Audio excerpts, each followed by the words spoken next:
Hello, my name is Chloe, and ever since I can remember, I had always wanted to have a Hollywood smile, and I got it. But I was curious as to where these teeth came from, and discovered with horror that they actually came from a dead man. Since birth, I had always had a hard life. I was born not fully whole. I mean, I was a normal baby with nothing extraordinary. But then it turned out that I had some kind of rare disease, as the doctors described it. The truth is, I grew up without teeth. I mean, I know babies are already born toothless, but normally, as the baby grows to around 7 or 8 months, their teeth begin to show. Everybody goes through this, but not me. At first, my mom didn't think it was a big deal. She believed that I was simply a late bloomer as a baby. She prepared homemade baby food from vegetables and fruits, gave me soft cereals, and milk.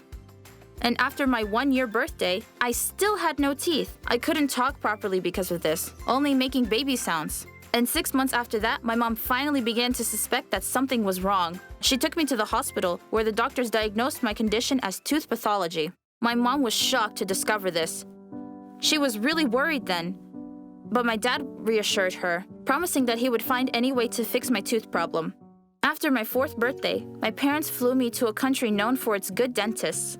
After being examined, to no one's surprise, I was healthy, everywhere but my teeth. It was then recommended that I needed temporary teeth so I could learn to talk and chew. I don't really remember the operation because I was under a lot of anesthesia, but my parents said everything went smoothly. At first, I was very irritated. I cried and felt a lot of pain in my mouth. It was basically a foreign object for my mouth. It scraped my tongue. I really couldn't chew food the way I used to and demanded porridge and mashed potatoes from my mother like I always did, but I had to learn how to chew. So, my mother begged me to eat normal food, which, looking back, probably took a lot of patience. At first it was difficult, but I slowly got used to it. The first set of teeth lasted for many years, but then the doctor said I had to change them every time I got older, since teeth that are too small can misshape the skull, jaws, and even the brain. Apparently, everything was connected.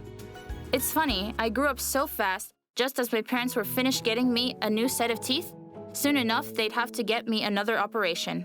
As you can imagine, I spent most of my childhood in hospitals, expecting the pain that followed after an operation. Only now, more or less, can handle it better, understanding why I needed to do them. New teeth introduced me to a new different way of life, and after a couple of operations, I had gotten used to them. I finally learned to chew and talk normally. When I grew up, Mom thought I was ready to hear the entire story. I felt sad listening to it, and realized that I was the only one with my experience. Everyone I know had normal teeth growing up. To add to all the physical pain and mental struggles, it was also really expensive. And when my skull was fully formed, the doctor said to me that they could now give me a full teeth transplant. At first, we were scared to take this step, but they explained that the body does not respond well to artificial teeth, which is why I constantly had sores in my mouth. Sometimes I even woke up in the middle of the night with terrible swelling and had to always carry an ointment with me as a result. Sometimes even just opening my mouth would cause pain, and the circuit of hospitals, treatments, examinations began again. My constant visits allowed me to easily memorize all the names and surnames of the doctors. I was very familiar with all their instruments, masks, needles, cabinets, and at one point I realized that this was no way to live. It was sheer torment. Have you ever had to live with such pain growing up? What hurt even more was that my parents didn't think of having another child because of all the time they spent on me. With all the energy and money resting on me, they simply couldn't afford to have another child. I sometimes said that I would rather die than cause so much trouble for them. With me saying this, my mother cried bitterly. She said that I cannot dare to speak or even think like that because they do everything out of love for me. It just didn't feel right for me to cause so much anguish towards my parents. And so, when the doctors offered the transplant, I immediately asked how much it would cost. Hearing the price, I was stunned. This operation would mean Dad had to sell the car. I couldn't possibly agree to this. I ran out of the hospitals with tears in my eyes. Without listening to what the doctors had to say, at one point, I saw a car approaching. Without hesitation, I rushed at it. It all happened so fast. I heard my mom's cry. The driver stepped on the brakes. Good thing he was driving at a slow speed, so I didn't get seriously injured. When I woke up, my mom and dad were sitting next to me, crying bitterly, and all I could think was that I regretted not dying. The doctor said that I should never do that ever again, and that I should have listened to what they had to say before running away.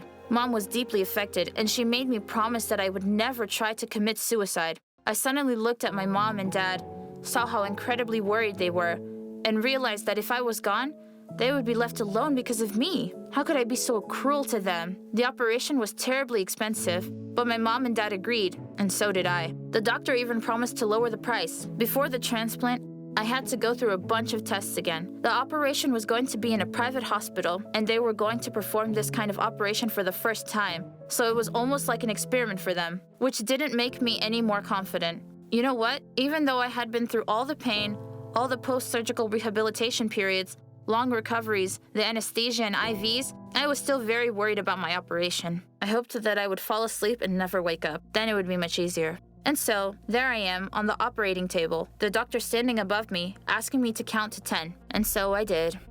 1, 2, 3, 4, 5, 6, and that's it. I was out. I woke up in the ward already. I had no idea how long the operation lasted, but the post-op feeling was just as bad as it had always been. My mouth was covered in bandages.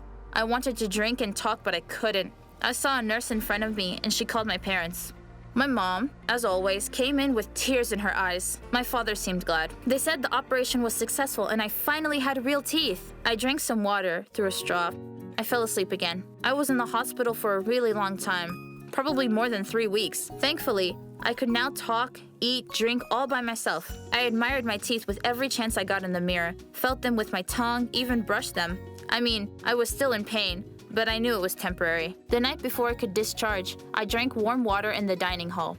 My doctor came up to me. We talked a lot about my health. He wished me luck and told me not to come back again. I laughed. All of a sudden, I got curious as to where these teeth came from. The doctor hesitated, and then said that the boy's name was Mitch. He is my age and had dental parameters similar to mine. He got into a car accident and died on the spot. His parents agreed to help you, so he became a donor after death, the doctor said. I did not expect this, and suddenly I felt uneasy, nauseated, and began to panic. The doctor knew something was wrong, gave me more water, and tried to call a nurse. But I stopped him. It's okay, I just didn't expect that, I said. But it still bothered me that they were the teeth of a dead man. It became so creepy to me. The doctor knew what I was thinking and said that it happens. People are born and they die. And some of them choose to save someone else's life, even after death. And that is a very noble act. I calmed down a bit and realized that he was right. The doctor explained that often organ donors can save lives by providing hearts, kidneys, lungs to someone that needs them. The donated organs give people a second chance at life. A chance that the owners did not have. And that's how Mitch gave me a second chance at a normal life. So I asked how I could find his parents. I went to visit them right after hospital discharge. They were still heartbroken after their son's death, but his mother was happy to see me. She let me know that their boy was always kind, and they are happy that their son was able to save someone else's life, despite not being able to live his own. If you can hear me now, Mitch, accept my gratitude. I promise to live life to the fullest, to appreciate and love it, and be happy. If you like this video, then leave a like and comment down below. Don't forget to subscribe.